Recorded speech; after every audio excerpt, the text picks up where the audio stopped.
Hey guys, welcome to the feed here. We're going to be talking about a lot of great things coming up.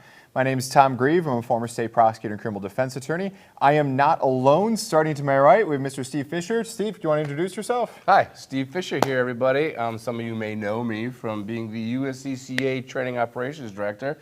Been doing this thing for a while, and some of my friends here have made a good time of having me on Facebook and making me look kind of silly sometimes. Well, that won't happen here though, right? No, hopefully it does though, because that's what's entertainment, right? That's There you go. value. And then to my left, Mark Critchlow. I'm Mark Critchlow, Coordinator of Quality and Conduct here with the Training Division. All right. So I guess, one question we were just kind of bantering about before we went live is how did we all get into firearms? Mark, do you want to lead that one off? Sure. I got into firearms when I was 8. My dad, set me up with the 22 and shooting cans, and I fell in love with guns. It's been kind of a passion of mine ever since. Even going into high school, I was a kid walking around with gun magazines, which was hairy because it was after Columbine. So, people always ask me questions about the guns, and I got to explain to them why I love the gun so much.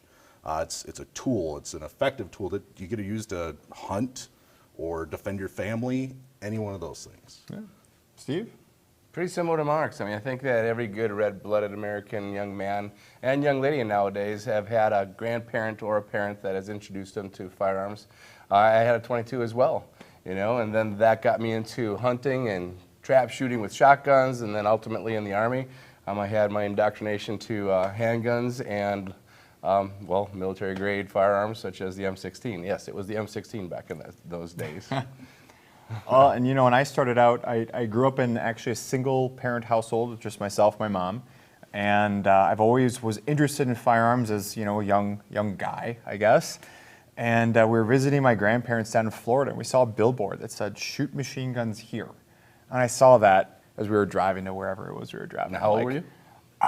13. Okay. 13, and we got to do that. My mom thought I was hallucinating, and we drove the same route the next day, and this time I was ready for it. I pointed out. Went there, we shot an all-day buffet of firearms. It was like $10. I don't think there's any safety now that I think about it, but I think the store's out of business, so it's okay. But yeah, it was $10, and all you had to do is just buy ammo to feed it. And we shot some full autos. We shot everything. It was so much fun, and I got hooked ever since. Yeah, it's an easy way to get hooked, and an expensive way ultimately. You got a good mom. Yeah, ammo was a lot cheaper back then, right? That's something we're all familiar with. And as we're going live here, we're seeing some people. Christine, Dennis, thanks for joining in. I saw that there's Don here from Texas. Yes, this is truly live, people, so we'll really appreciate it. Guys, we'll be answering your questions throughout this as well, so please, please, please, please, please, if there's something you want us to dive into, post it up, and we're going to do our best to get to it. Another thing we were talking about as well is, of course, it's important to have the education, it's important to have the training and so forth, but as a criminal defense attorney, I see so many people who, they're into firearms, they took their concealed carry training class if their state requires one to carry, but they're kind of walking felonies. And what I mean by that is they think they know the laws, but they don't. Yeah, I see that all the time. The training division, we have an instructor program. So in other words, we have a core curriculum, concealed carry and home defense fundamentals, where we teach people to teach that to end users, to students, right? And one of the lessons in there, I think one of the most important ones, is actually the legality parts of it, right? How does the law relate to your responsibility when you carry a firearm? Or if you're not going to carry it, if you're going to have one in the house and you plan to use it to defend your family in the house too, if you don't know the laws, you're setting yourself up for some bad times. Yeah, you're 2 or 3 seconds, whatever your draw time is, away from potentially spending the rest of your life in prison at the end of the day. So that's definitely really scary. And I know you guys have a big training course coming up this weekend, right? Can you fill me in on it? Yeah, we actually have 3, but the one that we're hosting here in Wisconsin is the Defensive Shooting Fundamentals. It's a live fire instructor certification. It's a 3-day course. We've got, I believe, 36 people coming from all over the nation. We've got 3 ranges set up. We've got 3 instructors on each range, so we have a really good instructor-to-student ratio, and we'll be running 12-hour days minimum to get people through this curriculum so that they understand how to not just run a drill for a student, but to explain the whys. Why are you doing this drill? Why is it critical to you as a person who has assumed the responsibility of defending themselves with a firearm and following the laws while you do so? We talk all the time about having the perceived penalty of a miss. What is that going to cost you if you discharge your firearm and you don't hit what you're aiming for? You know, there's innocent bystanders that are standing around, and you're responsible for every round that goes out of that gun. So that's one of the classes that we're teaching this weekend. Mark, you're leaving on Sunday for Longview, Texas, aren't Yep, you? beautiful Longview, Texas, where I believe it's about 100-something degrees right now. Yeah, we're going to go down and teach some instructors the concealed carry and home defense fundamentals, so we can get more people out there saving lives and building safer communities for everyone. Yeah, that's one of our big. Well, that is the training division mission, is to help the USCCA accomplish the goals that they set out. We as an organization set out 10 years ago, which was to educate and train 10 million people. So in order to do that, we can do a lot of this online like we're doing today, but you got to get out there and have those personal touches so that we know that people are understanding what it is that we're teaching them. You know, so Well, that class is nothing like, beats- there's like 30, 40 instructors sign up for that class too, isn't there? Yeah, it's going to be a big class, and nothing beats a face-to-face training class. I know there's some online concealed carry classes and stuff out there, but I think you lose a lot of the effectiveness of that training if you don't see an actual instructor, especially when it comes to the laws. And we talked about it a little bit before. We learn the laws once, and then we're like, cool, and then we go on with our lives. We kind of freeze that moment in our life, and we don't step up and continue that learning process to make sure what we're doing is correct. Right. I'm seeing all kinds of questions over here, Tom. Yeah, we're seeing questions scroll across the screen. Tons of people are joining us. I saw Mr. Ramos. I saw Dwight from Ohio. We've got Larry from Virginia, Mel from West Virginia. We've got Jack from looks like maybe Georgia, I'm guessing. Guys, thank you for joining us. Like I said before, if you have questions, post them up. We've got moderators that are moderating all the chats. They're going to be feeding them to us on an off-screen television that you may see us, or especially myself, kind of staring at from time to time. And we'd love to get all your questions in, as many as we can today, all right? So let's dive into them, all right? We've got number one. Does painting a firearm cause legal issues during a self-defense shoot? And maybe before I jump into that, guys, as instructors, what kind of things do you see students come into your course with? Just out of curiosity. Yeah, okay, you're laughing. All right. Punisher skull is always a big one. People like the Punisher, and he's my favorite anti-hero. But looking at that, the weapon that you have to use, if it's got a Punisher skull and he's known to be this vigilante, that's probably not going to bode very well for you.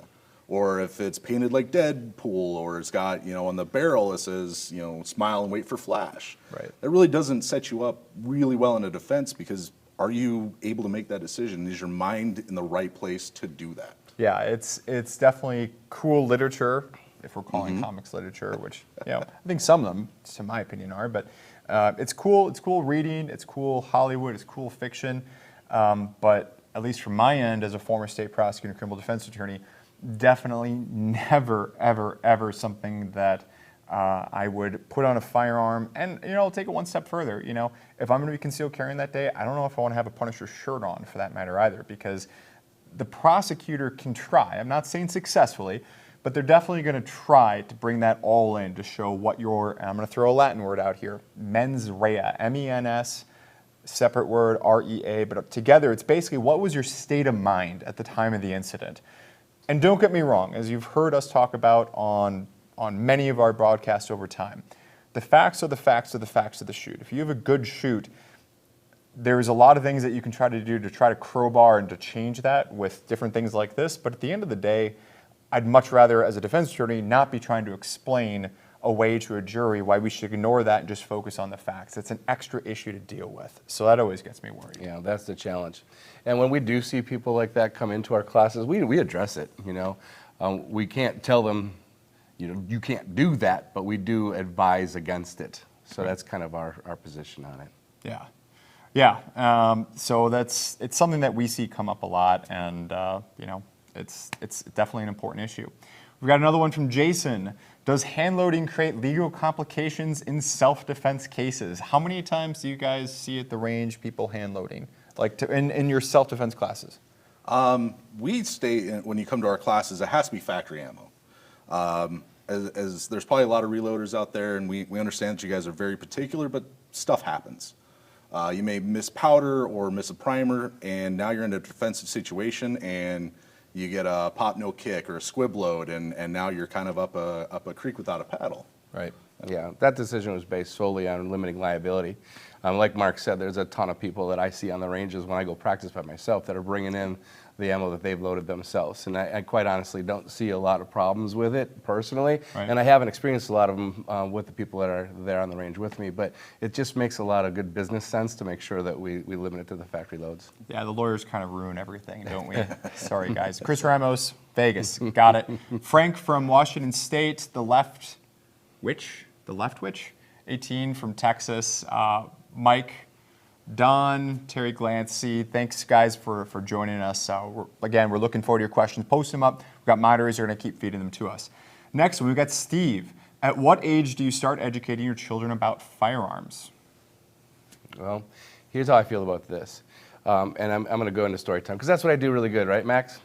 So Max is over here. So my background was through the martial arts. So when I first got into martial arts training about 30 years ago, you had children's courses, and if the children were really together, meaning that they were able to stand still and listen and then think about what it is that you're telling them and then have at least a modicum of discipline to try to do what it is that you're trying to teach them, you could enter the school. And then I remember one year my Grand Master at that time, I had requested that my son, who had just turned 3, start taking classes from his dad, along with the kids that were 6 years older and up.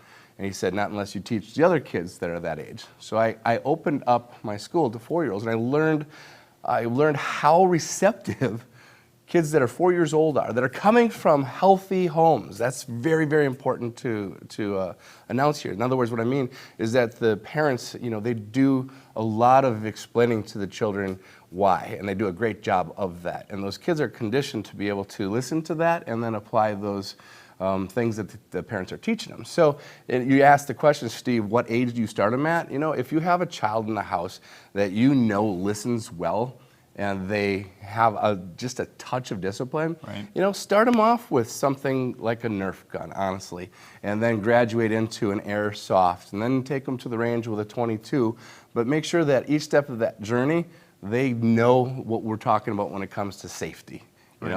Safety has to be the first and the last thing that's discussed every single time that you're working with a child in a firearm. Right. Yeah, safety is obviously everything in this situation. And let's face it, one 10-year-old is not necessarily going to be anything like the next 10-year-old. So this 10-year-old, you might have a really mature, responsible 10-year-old over here, and one that you're taking micro machines away from. Is that still a thing, by the way, micro machines? I don't know. Okay, well, you're worried about giving them a Nerf gun. I still play with them. So you're worried about even giving them a Nerf gun just because they're the one that's wrecking the house and constantly. So to my way of thinking about it, a lot of it kind of depends on that common knowledge and that common sense factor of like, well, what are we dealing with here? And just to kind of quickly rewind, I realized that I did not touch on the reloads question from a perspective coming again from a former state prosecutor and criminal defense attorney. I am a little, at the end of the day, let's rewind back to the Punisher issue, right? A good shoot is a good shoot is a good shoot. Factory ammo these days is so good that, it used to be factory ammo wasn't necessarily the best, and you can really fine tune. As a former hand loader myself, I haven't done it recently much, but used to have a Dillon 550. I get it. All right, I get it. But hand loads are hand loads can be really good, but factory loads are so good. They tend to be water sealed. You don't have issues. Going back to what Mark touched on, the primer fell out. Now I've got gunpowder spilling down in my magazine that could jam things up. And I'm not saying that's going to happen, but the prosecutor may be trying to paint you in. And certainly in the trials and the issues that I've dealt with as a criminal defense attorney with the largest criminal defense law firm in my entire state, we see prosecutors trying to constantly paint anybody who owns a firearm as some sort of, I'm going to use an 80s reference. Hopefully some of you guys will be able to stick with me. They're tackleberries. Right? From Police Academy? I gotcha. Right? I know that one. They're tackleberries. They're these gun nuts, right? And they try to do that to create these psychological barriers between the jury and you and all this other kind of stuff. And look, they're going to do that whether you use hand loads or not. But you're giving them more bricks. And folks, I'm not saying don't hand load. I'm not saying that hand loading's bad. No one here is saying that, all right? What I'm saying is cause, effect. So just be mindful that this is what you could be up against depending upon how knowledgeable and experienced your prosecutor and law enforcement are. Sometimes prosecutors really don't know much about anything about firearms, and they're going to be relying on law enforcement. And I'll tell you, this is by no means an anti-law enforcement statement, but most cops and law enforcement officers that I know, they're not big gun people. Now you see someone with a SWAT tab, okay, that's a gun person, they probably joined for free ammo, right? But most of the time, they qualify, they shoot, it's a tool on the belt, right? I don't know, have you guys seen anything differently in that respect? No, I've met plenty of cops that only shoot with their service gun and only qualify to make sure that they can keep their job. Right. They're not real big gun people. They have an understanding because that's part of their job. Right. But they don't go down the rabbit hole much like I do, and Steve makes fun of me for that.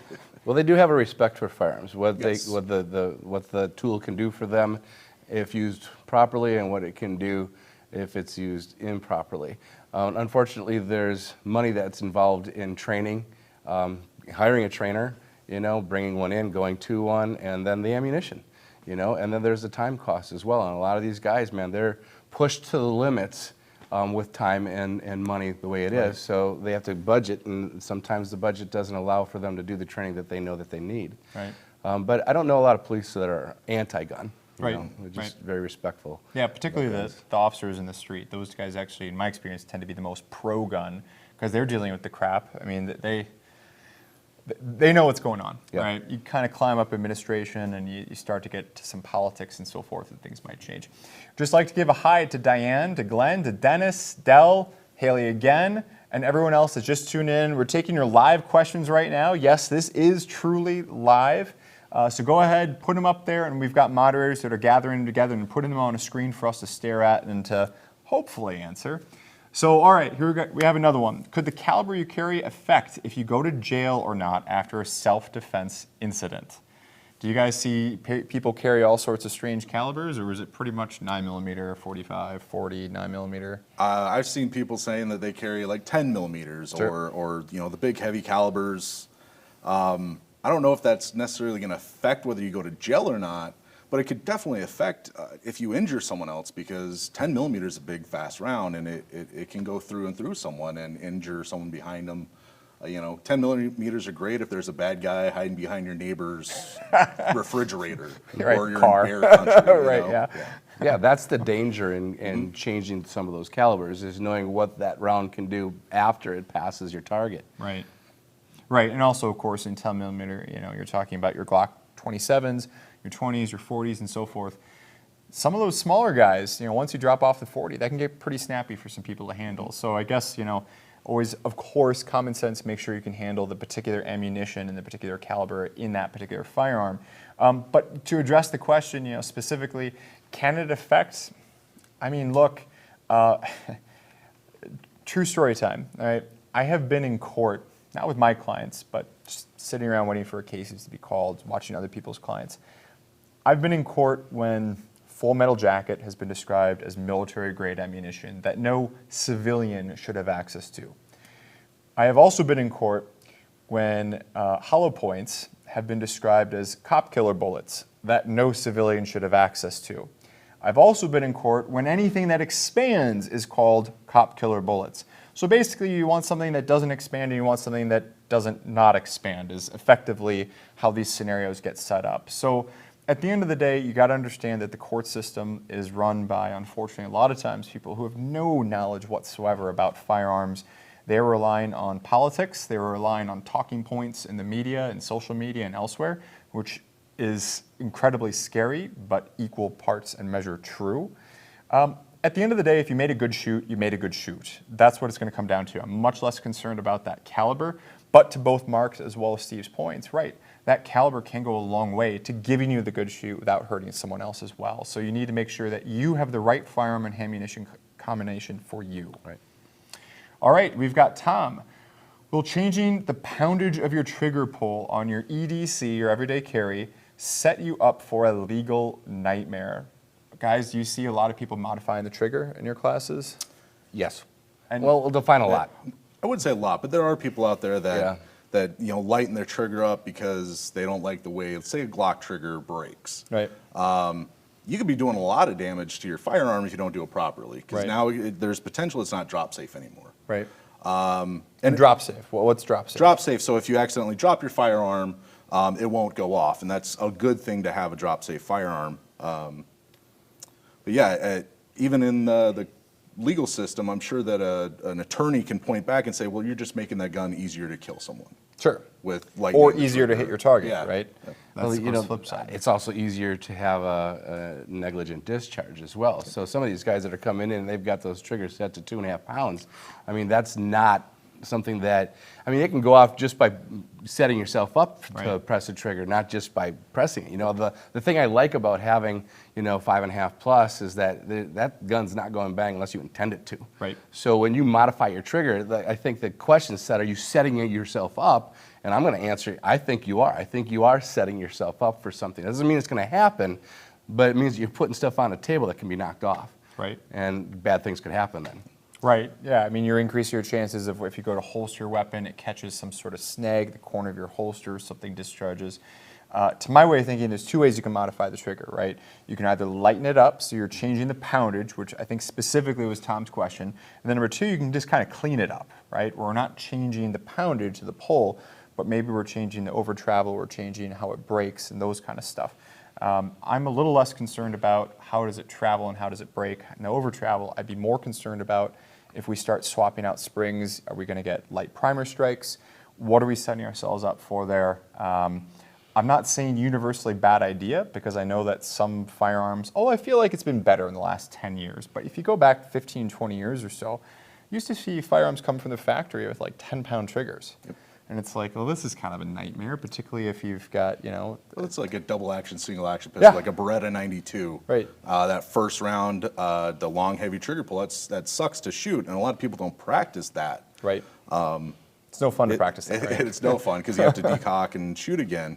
But by doing that, are we setting ourselves up for failure? And Right. I think if you don't like the trigger in your gun, get a different gun. Get one that you can carry and know is going to work for you every time. Right. I mean, to Tom, to your question, again, if you have a good shoot, you have a good shoot, but you are opening up those attack avenues that prosecutors may try to go after you for.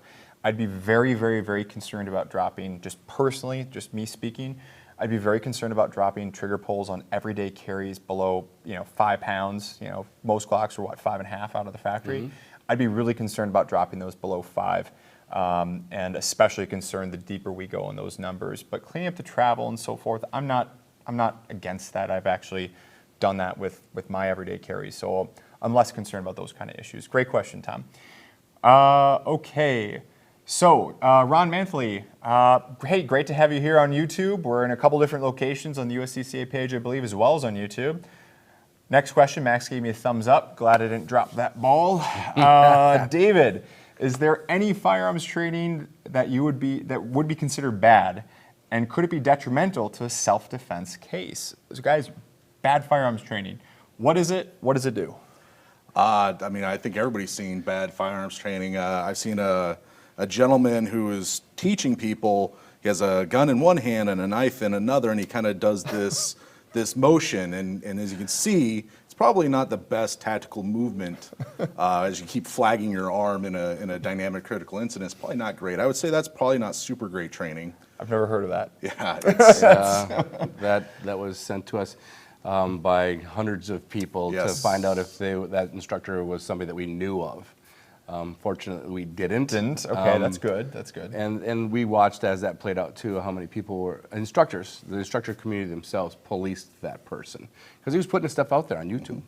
And there's more instances of that too. So to answer, David's question, could it be detrimental? Is bad training detrimental? Could it be detrimental self-defense cases? There's, I think, not on that extreme side. There's training that can be bad for a self-defense case. In other words, if you get some people out there that are a little bit overzealous when it comes to being the best defense is a good offense, that can cause problems. I think you'll agree with me on that one there too. You know, you don't want to be aggressive in the defense. We have to remind ourselves of how important it is to get out of the situation, not get in or stay in that situation. So you fight to get away from it. Don't fight to bring more to it, you know. So if you have a trainer that's teaching you that, it's probably not the person that you want to be learning from, not for concealed carry training anyways. And Mark, that's actually a big role of what you do here, right, is the quality assurance on the training. Can you tell folks a little bit about that? Sure. So I do quality and conduct. So I make sure that the instructors out there Our instructors. Our instructors, excuse me, are doing what they should be doing and teaching the material the way it should be taught. And then I also look at the conduct. So if anybody sends any complaints about instructors or issues or even good jobs, which we really appreciate, we get to send those down to the instructors. I get to take care of that.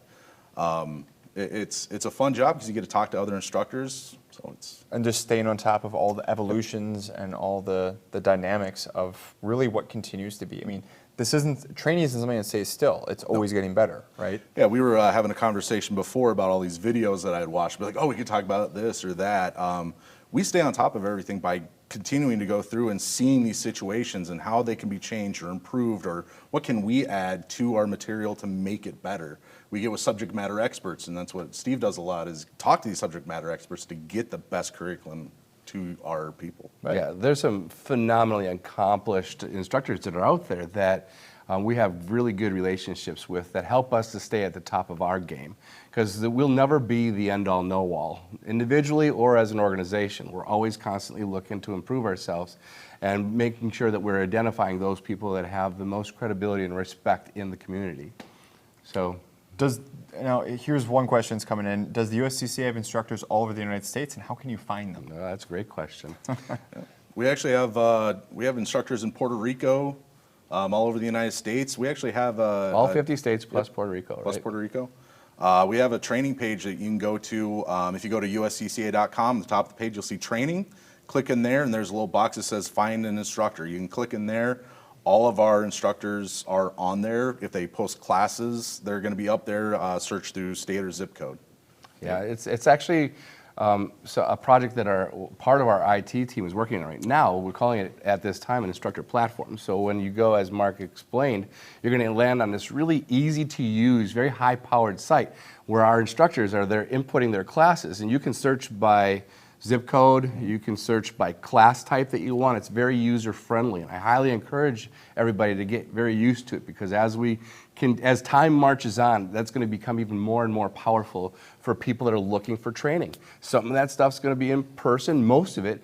I mean, ultimately you should be seeing an instructor physically, but we'll also have a lot of our video products and our online learning products that will be on there as well for people to stay engaged. Another question from Ed. If involved in a shooting, is it best to still remain silent until an attorney is present? Well, short answer to this one is I'm going to give the classic attorney answer. It depends, right?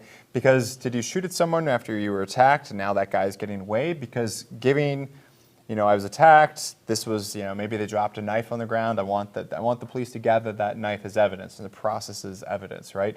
What direction do they go in? Giving some information like that is going to be critical. But otherwise, the best generic piece of advice I can give someone is after that, zip it, all right? This is something where you're hanging out, they're going to put you through the routine, you raise your right to an attorney, and when possible, if you're a USCCA member, you can call the critical response team 24/7, 365, and you can get the help that you need to basically get the next steps forward if, God forbid, you ever are involved in any kind of self-defense situation. But, as I tell folks, look, maybe you can say the right thing, but probably not, okay? Odds are overwhelming, unfortunately. You're going to say the wrong thing. Something you say is going to be twisted around or turned around. I've had clients in self-defense shoots where they identify they're on the wrong street. And these are people who, no doubt, they were attacked. No doubt they shot in self-defense properly. Video cameras, you name it, affirmed and backed that up. But they didn't even know which street they were on after that incident with your adrenaline dump. And, Steve, can you speak to some of the things that maybe mentally you are going through both during as well as after the incident? Well, all your senses get distorted. I mean, during the incident, prior to and during the incident, and then afterwards, it doesn't all of a sudden automatically come back, So the idea, the question that we had here, is it good to be quiet and not answer questions? I mean, take that into consideration. Right. Think about what it does to you physiologically and psychologically, because is that the time that you want to be talking to somebody? Right. The police officers have a job to do, and that's to gather information, to investigate. And anything that you say, what do the Miranda rights say? Can and will be used against you in a court of law. They will be used against you. We can skip the can. I mean, they will be used against you. So great question, very important question. Mark, if you do talk, what do you say to the police after a shooting incident? Well, I think we kind of touched on that, identify some of the evidence and so forth as far as what we see out there. And then just generically, again, the best advice I can give you, and as an old U.S. Supreme Court justice over 100 years ago once said, no attorney, no matter how green, shouldn't be able to give their client at least one piece of advice. Do not talk to the police, all right? And it's not because you, the folks down the lens, are unintelligent or uneducated or untrained. It has nothing to do with that, right?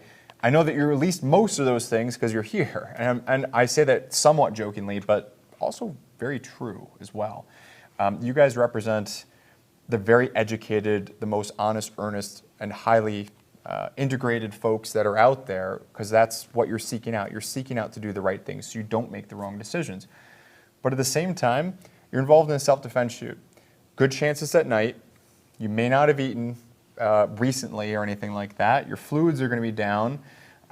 You've been through so many stressors. We could take days to talk about it if we brought in surgeons and doctors and so forth to talk about just all the neurochemicals that are going on and ricocheting around your brain. This is not the time to be making a do or die statement. There's a reason why when law enforcement are involved in their own kind of shoot, an officer-involved shooting, they're typically given about 48 hours as well as an attorney before they have to make that statement. Well, being a USCCA member gives you not just your membership card, but this cool post-incident instructions here. So, the things that we're talking about right now, it's spelled out clearly for you here. And there's also a phone number that you call to get a hold of our critical response team. So there's people that are trained to make sure that they do everything they can to keep you out of jail, to make you safe so you can get back to your families and not make a mistake and say something that you may regret later. Right. But yeah, this little card is on me all the time. Next question, not next shoot. Mike, in a good shoot, will it affect your day in court if you shoot someone multiple times? Guys? It depends, I guess, where you shot them. Did you shoot a couple rounds and they stopped and fell to the ground and then you shot them again? That would 100%, that would put you in prison. Yeah, you're not shooting to stop the threat anymore. It's right? already stopped at that point. It's all circumstantial. It's, if we could take the law and put it into building blocks and say, yeah, this is how it works, that'd be awesome and make all of us a lot safer. It'd probably put you out of a job if we did something like that. Well, we do train and address that question in our training. So the drills that we run require you to shoot multiple times. And one of the drills, the up command that we give, you're going to go from the holster to the target and you're going to press the trigger 3 to 6 times. And we want you to do that so that you don't get conditioned to be like many people become on the range, where they take the firearm and they press the trigger one time and they look at where they hit it.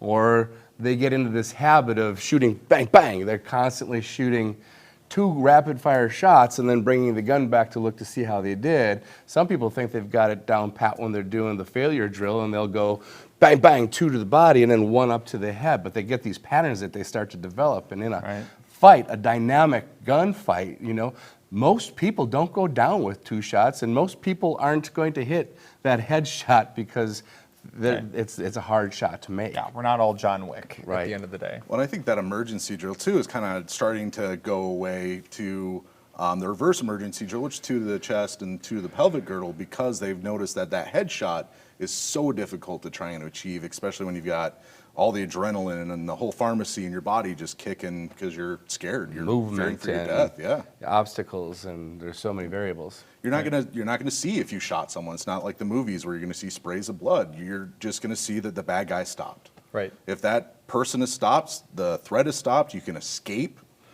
do that. Don't continue that engagement. Right. Get behind cover at a minimum Yep. and call 911. All right, ferrets with guns. All right. Any advice on transporting/securing firearms while at work? Work at the USCCA, and then you don't have to worry about that. But there are companies that have rules, right? And that's going to be dependent on what that company is telling you you have to do.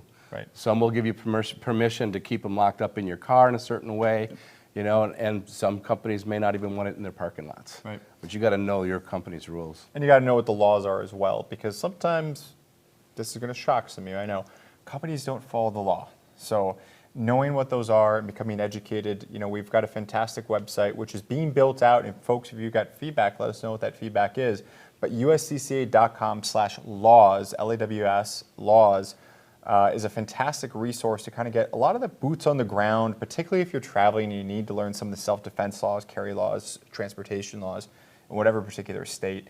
Because keep in mind, in some states, if you get pulled over for speeding, it's actually a crime if you don't notify an officer, the officer who pulled you over, that you have a firearm in your trunk or something like that. So knowing those sorts of things can really save your butt sometimes.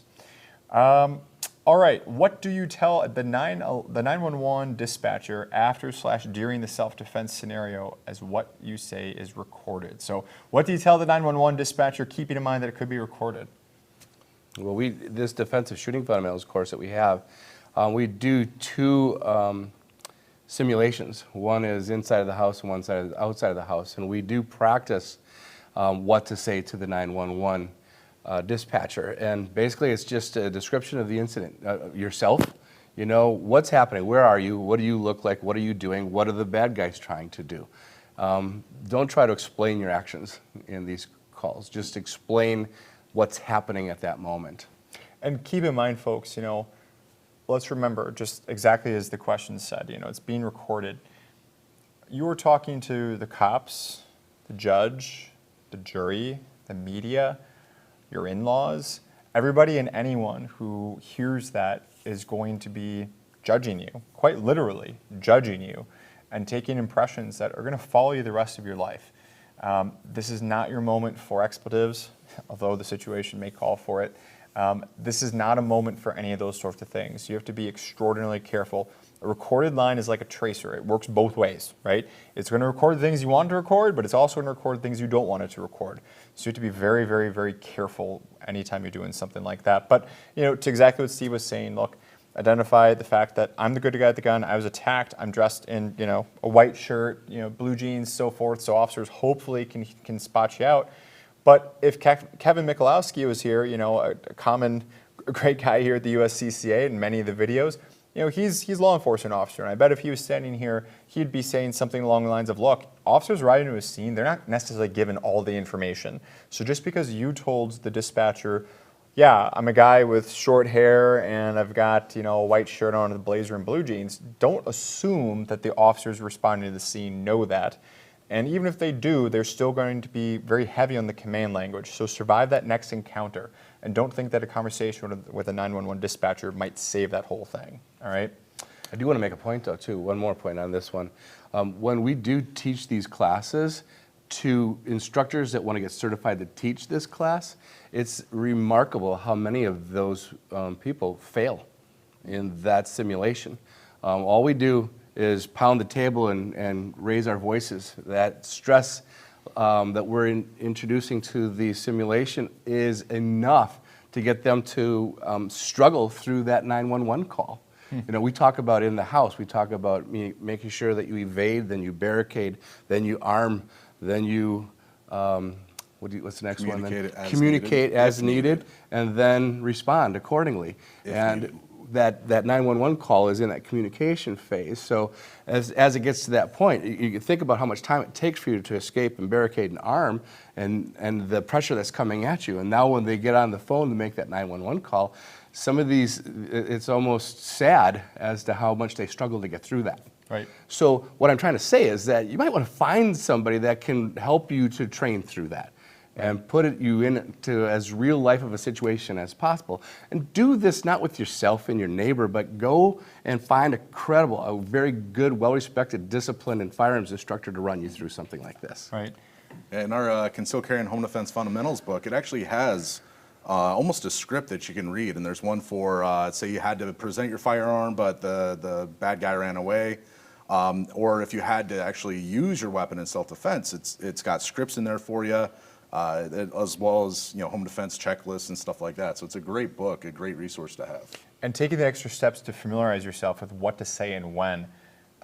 Folks, this is the voice of experience. Can and will make the difference between you possibly going to prison for the rest of your life versus not.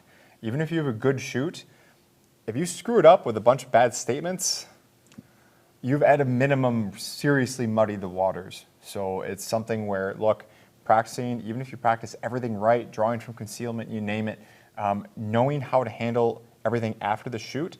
Remember, you've got 2 encounters at a minimum here, right? You've got the deadly force encounter, and then you've got the legal encounter. So if you survive the first but lose the second and spend the rest of your life behind bars, that's a bitter pill, man. So you gotta be ready and trained for both. Ezekiel asks, is the laws website up and running now? I assume he means Max, the USCCA.com/laws. 1 thumb up from behind the computer screen means yes.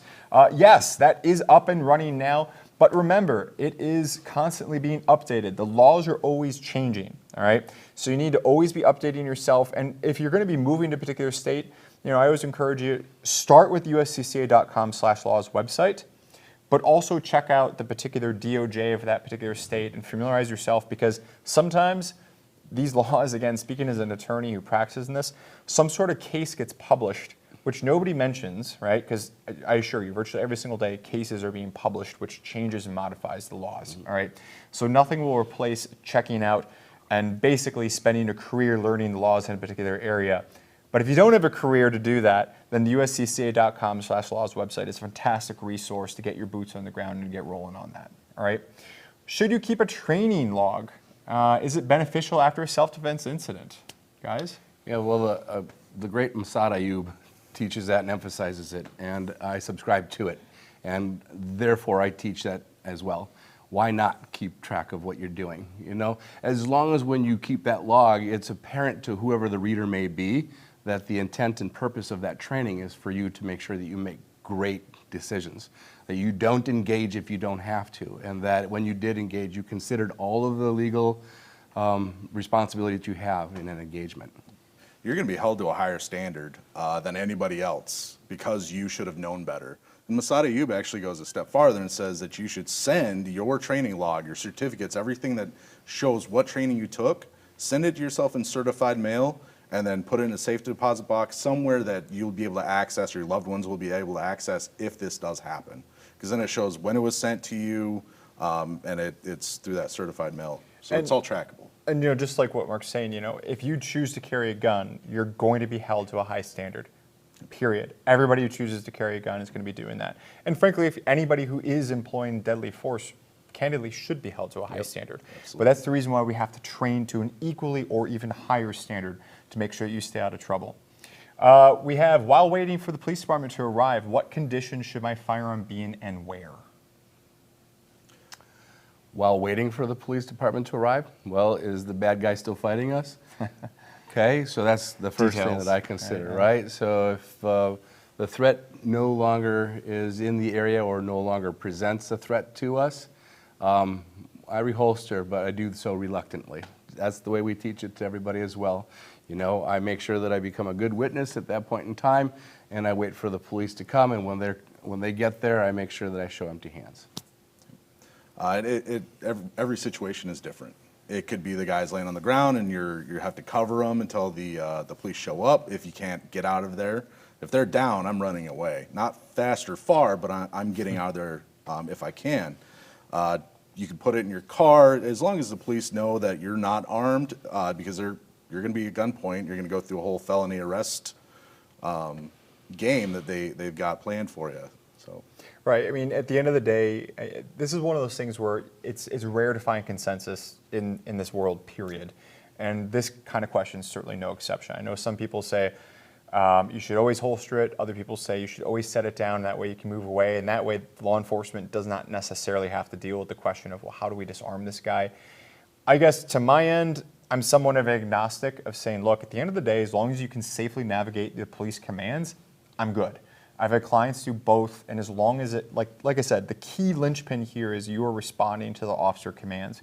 Because even if you don't have a gun on you, let's say you put it in your car, and I've had clients do that. They've had to use their firearm, and then they've put it in their car, and they've called police, and they've walked away from their car. The cops don't know that you don't have another gun, and they don't know if you still don't have that gun, right? So just keep in mind that we've got all these sorts of things. They're going to search you no matter what. They're going to take your firearm no matter what. It's part and parcel with the situation. So that's why I'm saying relying on focusing on their commands is going to be the best thing that I can tell you to do.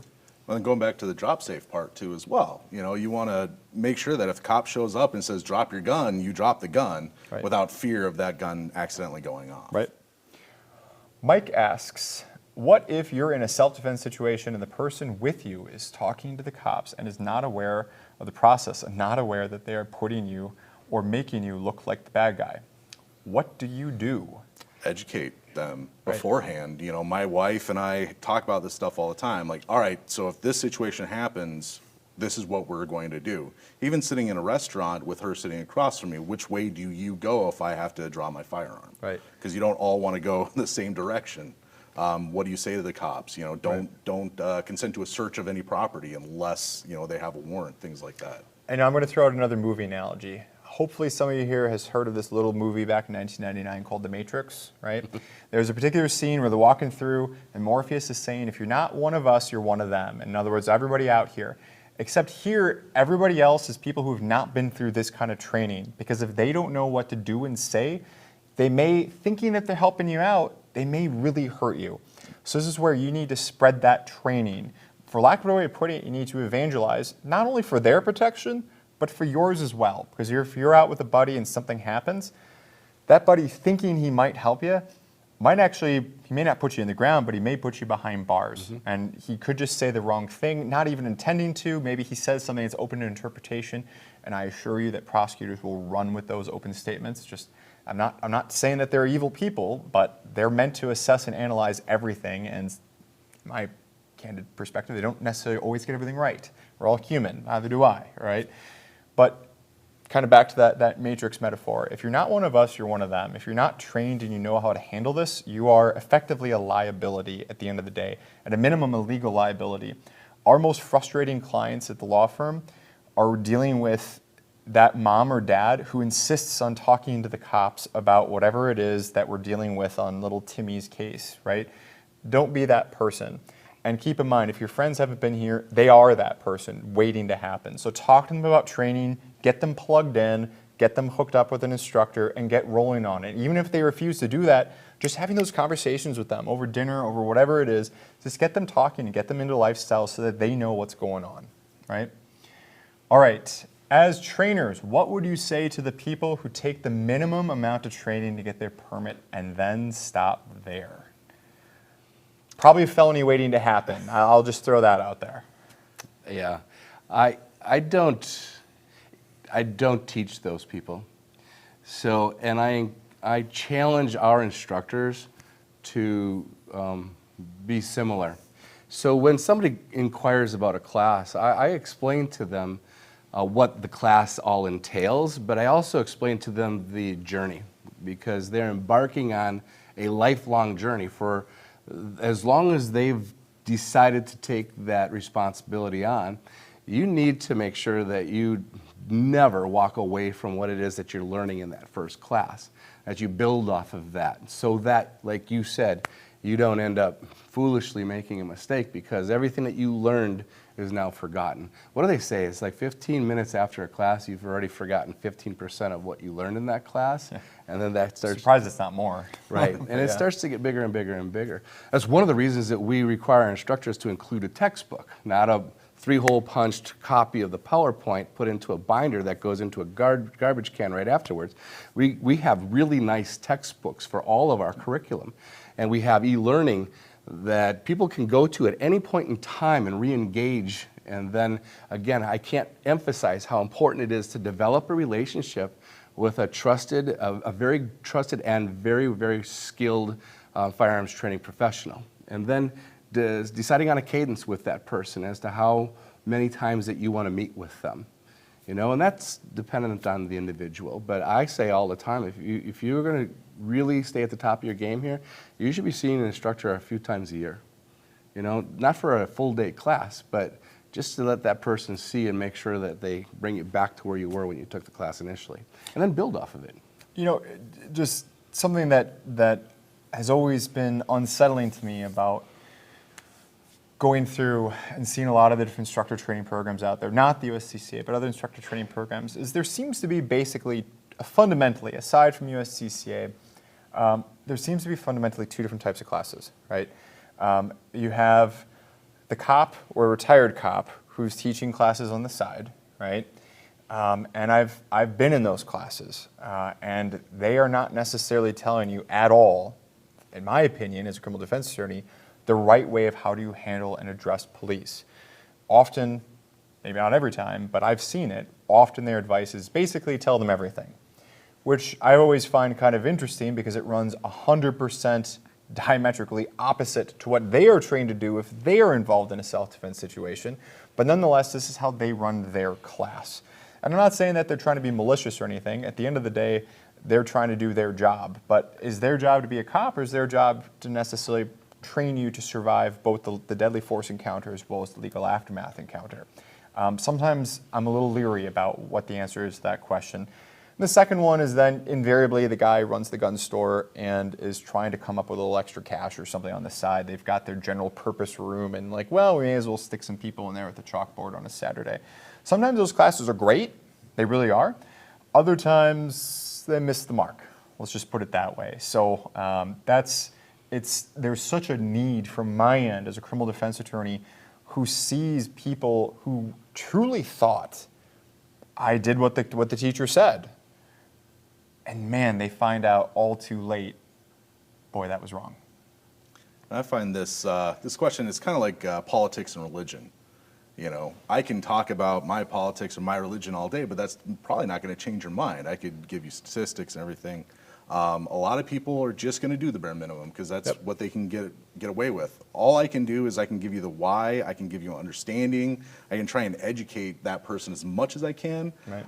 But just like in politics and religion, I'm probably not going to change their mind. I'll tell you what, you get what you pay for. So the amount of money that it costs for a class, the amount of time that class takes is proportionate to what is you're going to take from that class. And if people are offering very, very short classes for very, really little money, more than likely they're not investing in their own education and they're not staying current, because a lot of firearms instructors, they finance their firearms training businesses. They finance their training, their continued education through funds that they earn through the classes that they teach. Right. So a lot of times, if you look at a class that costs a little bit more and you're comparing apples to apples, or you think it's apples to apples, I guarantee you the one that costs more is going to be a lot more beneficial than the one that was cheaper. Not 100% of the time, but 99% of the time. It's the same thing with lawyers. If you want to find out why some lawyers charge a lot more, try hiring one that doesn't. You're going to find out real fast why this guy's $200 an hour and why that guy's $500 an hour or maybe more. And you're going to pay for it one way or the other. You will pay for it. So it's just one of those things. You got to choose what you want to do. So guys, before we wrap things up, fill in people down the lens here. What are some other exciting things that are coming up with the USCCA training department? Well, right now, as we speak, we've got a team that is preparing for that defensive shooting fundamentals class that is taught here in Wisconsin this Friday, Saturday, and Sunday. There's also a team of instructors that are going to Nashville, Tennessee to teach a concealed carry and home defense fundamentals course, and then Mark's leaving with a team to go to Longview, Texas. That's all happening in the next 5 days. So this is kind of the busiest weekend of the year for us. In 2 weeks, we're actually hosting John Lovell, the warrior poet. He's coming up, and we're doing a class. His Handgun 1 is Handgun 2 courses, and then we're going to do some video work with John while he's here for that week. After that, I know that we have a course scheduled down at the Well-Armed Women's Leadership Conference in Phoenix, Arizona. So that's going to be a hybrid version of our defensive shooting fundamentals and our women's handgun and self-defense fundamentals class. I believe we're going to Portland, Maine to teach a defensive shooting fundamentals course. And Richland, Washington. Richland, Washington for the CCH. it's going to be in Washington State right now. We're still trying to find the location for that Washington class right now. We're struggling right now to find a range that'll accommodate us. But that's all coming up in the next 4 weeks. So 1 or 2 things is what I'm hearing. Yeah, we're busy. we're very busy, which is a good thing. And I feel like every time I talk to you guys, you get like busier and busier and busier. There's more and more things that keep coming up. It's not like, you always have, 1 or 2 things. You obviously have got way more than that. But for those of you who aren't here, when I chit-chat with Steve and Mark and so forth off camera, this just keeps growing. It does. Yeah. Yeah. The courses I just talked about, these are all instructor certification courses. So out of the thousands of instructors that we have, they're teaching end user courses all over the place. How many right now do we have listed in the platform, classes that are active classes? It's in the thousands. I haven't looked at it today, but yeah, it's been in the 1,000 plus something. 1,000 plus classes that folks who are not trying to become instructors, they're just trying to train and prepare themselves. Exactly. There's over 1,000 plus. How can people get to that again? USCCA.com. You'll see training at the top of the page. Just click into training, and then you'll see a box that says find a class. Just click into that, and it'll take you to the instructor portal or platform, excuse me, and it'll have a search function right there on the front page. And then, guys, just don't forget. Please remember, don't forget something that that allows me to continue to be here as well. Hopefully, I've been able to do something to contribute to this conversation positively. Something that both myself and everybody back at the office at Grieve Law, we would tremendously appreciate. Just look us up on Google. Just put in Grieve Law. Space between them. How do you spell that, Tom? Grieve. I before E. Especially after G and R. But right, just Grieve Law, not the website, but just look us up on Google, and you should see, however many reviews. Click write a review. It's totally free. We've got a bunch of locations, as many as you want. Leave us some notes. Keep in mind, it's going to ask you to grade us on 5 stars. 4 is kind of a failing grade on the internet. So if you felt like I did okay, we'd tremendously appreciate 5 stars. It allows me to keep coming back. So thank you in advance. I also personally read out and respond to all those reviews. So just as a heads up, I will be reading those comments. Appreciate it. Guys, it's been great. We've had some fun. We've seen some great questions. Hopefully we'll be coming back and doing this again. Yeah, I look forward to it. Stay safe, everyone.